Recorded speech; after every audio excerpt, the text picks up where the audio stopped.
नमस्कार दोस्तों, आप सभी का स्वागत है आपके अपने YouTube चैनल प्रयागराज एजुकेशन पर।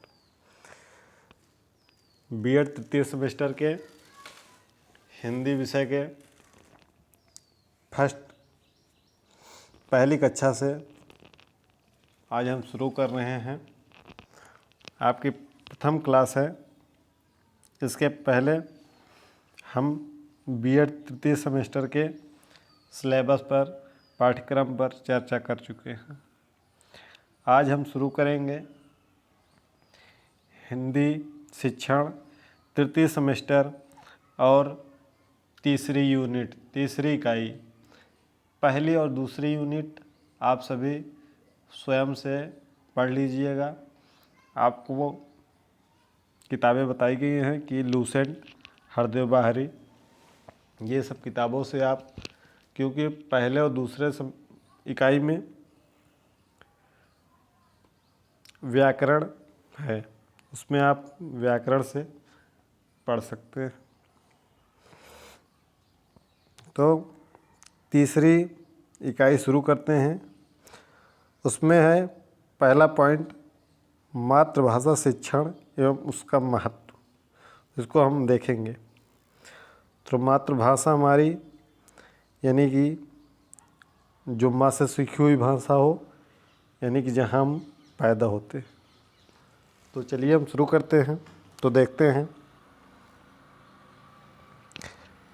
तो पहला पॉइंट स्टार्ट करते हैं, मातृभाषा शिक्षण एवं उसका महत्व। तो आप सभी नोटबुक निकाल लीजिए और अपने इसको लिखना शुरू करेंगे। तो लिखेंगे, मातृभाषा अर्थात माँ से सीखी हुई भाषा।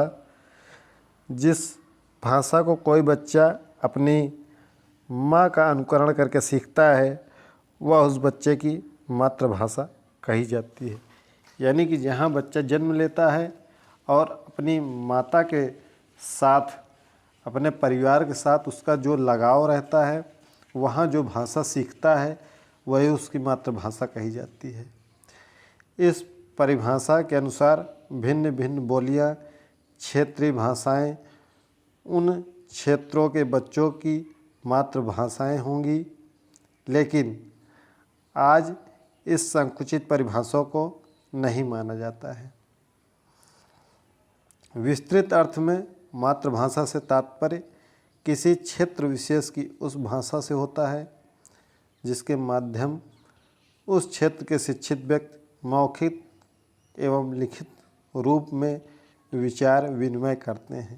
यानी कि विचार विनिमय मतलब विचारों का आदान प्रदान करते हैं। आगे इस परिभाषा के अनुसार उत्तर प्रदेश के व्यक्तियों की मातृभाषा हिंदी है। माता और मातृभूमि के समान मातृभाषा भी वंदनीय होती है और यह हमारे विकास के आधारशिला होती है। हमारी मातृभाषा ही हमारे विकास की आधारशिला होती है।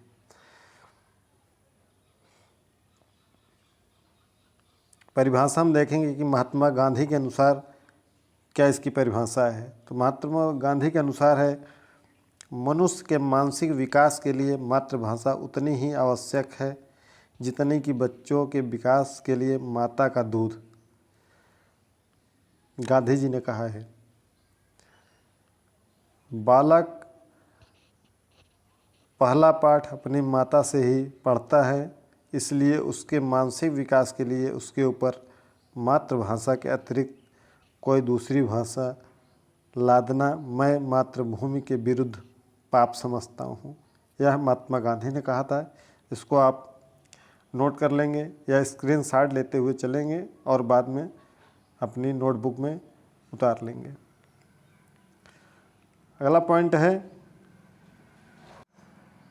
मातृभाषा शिक्षण का महत्व। मातृभाषा शिक्षण का महत्व देखेंगे, उसको लिखेंगे। अगला पॉइंट लिख लीजिए, उत्तर प्रदेश में गांव के बालक प्रारंभ में अपनी भावाभिव्यक्ति प्रायः अवधी, ब्रज, भोजपुरी बोलियों के माध्यम से करते हैं, फिर भी उत्तर प्रदेश के शिष्ट समाज के विचार विनिमय का माध्यम खड़ी बोली हिंदी है। उत्तर प्रदेश की मातृभाषा हिंदी ही है। यही हमारे विचारों और कार्यों का संकलन है। मातृभाषा में ही हमारी संस्कृति का इतिहास निहित रहता है। उसके द्वारा हम अपने घर, जाति और उन भाषा भाषियों से एक सूत्र में बंध जाते हैं। उसके प्रयोग से हम अनुभव करते हैं कि वह हमारी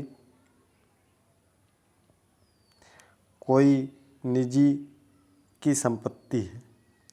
भारतेंदु हरिश्चंद्र ने लिखा है कि निज भाषा उन्नत है, अह सब उन्नत को मूल, बिन निज भाषा ज्ञान के मिरत न कोई सूझ। इस दृष्टि से उसके सर्वप्रमुख महत्व हैं। इन सबको आप लिखते चलिएगा धीरे धीरे, जितना आप नोट्स बना सकते हैं अच्छे से, क्योंकि ये पैडागॉजी है। इसको आप सीटेट वगैरह में आपका काम आएगा और बीएड में तो काम आ ही रहा है। अभिव्यक्ति का सरलतम माध्यम क्या है? अगला पॉइंट है, माता और मातृभूमि के समान इस भाषा पर बच्चे का जन्म सिद्ध अधिकार होता है।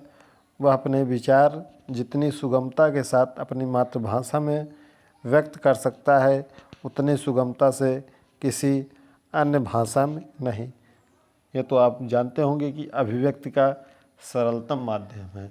यदि हमको अंग्रेजी में या संस्कृत में या उर्दू में या किसी अन्य भाषा में अपने विचारों को अभिव्यक्त करना हो तो हम उतनी सरलता से नहीं कर सकते हैं। कर तो सकते हैं, लेकिन उतनी ही सरलता से, उतने अच्छे से नहीं कर सकते हैं जितना आप हिंदी में कर सकते हैं।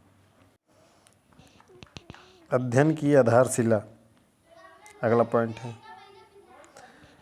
विचार विनिमय का सरलतम साधन होता है आधारशिला, इसलिए इसे शिक्षा का माध्यम बनाया जाता है। शिक्षा का माध्यम होने के कारण यह अन्य भाषाओं और समस्त ज्ञान विज्ञान के अध्ययन की आधारशिला होती है और आगे चलकर बच्चे अपनी इसी भाषा में विचार करते हैं और वह उनकी शिक्षा आधारशिला होती है। अगला पॉइंट है इसमें, बच्चे के विकास का प्रमुख साधन क्या है? बच्चे के व्यक्तित्व के संपूर्ण विकास में सबसे अधिक हाथ मातृभाषा और उसके साहित्य का होता है।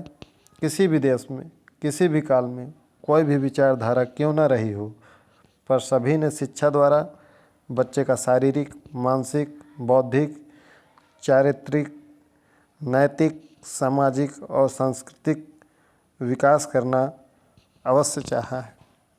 मातृभाषा और उसके साहित्य के अध्ययन से इन सब उद्देश्यों की प्राप्ति में सहायता मिलती है। अगला पॉइंट है मातृभाषा और बच्चे का शारीरिक विकास। शरीर के विकास के लिए जितना पौष्टिक भोजन आवश्यक होता है, उतना ही आवश्यक पूरी नींद होती और प्रसन्नचित्त रहना। मातृभाषा दूसरी आवश्यकता की पूर्ति में सहायक सिद्ध होती है। मातृभाषा के आवश्यकता के लिए आपका शारीरिक विकास आपका सही तरीके से होना चाहिए। अगला पॉइंट है बच्चे का मानसिक एवं बौद्धिक विकास। मानसिक विकास के लिए सबसे पहली आवश्यकता विचार शक्ति की होती है। विचार तथा भाषा का अटूट संबंध होता है। विचार भाषा को जन्म देते हैं और भाषा विचारों को। मातृभाषा के माध्यम से वह अन्य विषयों का ज्ञान प्राप्त करता है या कर सकता है। इन सबको आप नोट करेंगे। अगला पॉइंट है चारित्रिक एवं नैतिक विकास।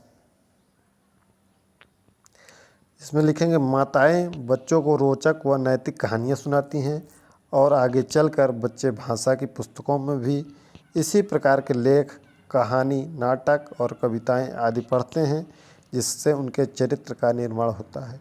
इस प्रकार मातृभाषा और उसके साहित्य के अध्ययन से बच्चों का चारित्रिक एवं नैतिक विकास संपन्न होता है। आप बचपन में जो भी माता पिता हैं, जो भी बच्चों को नैतिक कहानियाँ, नैतिक पाठ, नैतिक शिक्षा देंगे, वही बच्चों को उनके चरित्र के निर्माण में बहुत ही महत्वपूर्ण भूमिका निभाते हैं। यदि आप बचपन में बच्चे को अच्छी अच्छी बातें नहीं बताएंगे, अच्छी बातें नहीं सिखाएंगे, तो वह यदि गलत संगत में पड़ गया तो फिर वह बिगड़ जाता है। तो इसलिए बचपन को बहुत ही महत्वपूर्ण माना गया है। अगला है बच्चे का सांस्कृतिक विकास। मातृभाषा की पुस्तकों में संकलित लेख, कहानी, नाटक और कविताओं के माध्यम से भी सामाजिकता की शिक्षा मिलती है और इस प्रकार बच्चों का जाने अनजाने सामाजिक विकास होता है। नेक्स्ट पॉइंट है सांस्कृतिक विकास।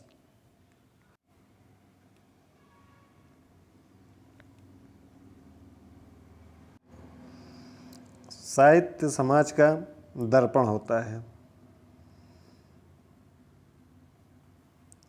उसके कोश में जाति के अनुभव, विचार, मूल्य और मान्यताएं निहित होती हैं।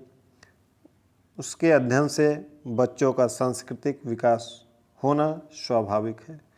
मनुष्य के सांस्कृतिक विकास के दो पहलू हैं, एक लोक जीवन और दूसरा उसकी मातृभाषा का साहित्य। अगला पॉइंट है आध्यात्मिक विकास। थोड़ी सी क्लास लंबी होगी, लेकिन आप समझते चलेंगे और लिखते चलेंगे।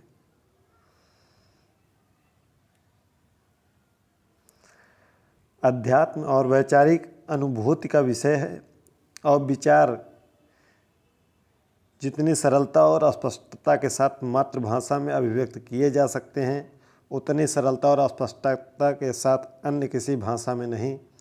अर्थात अध्यात्म का ज्ञान और उसकी अनुभूति मातृभाषा से ही के माध्यम से ही संभव है। अगला है व्यावसायिक शिक्षा। दूसरी भाषा के माध्यम से हमें व्यावसायिक ज्ञान करने में बड़ी बाधा आ रही है। यदि इन सब का ज्ञान मातृभाषा के माध्यम से दिया जाए तो हम उसे अपेक्षाकृत सरलता और स्पष्टता के साथ समझ सकेंगे और हमारा व्यावसायिक विकास उत्तम श्रेणी का होगा। अगला नागरिकता की शिक्षा।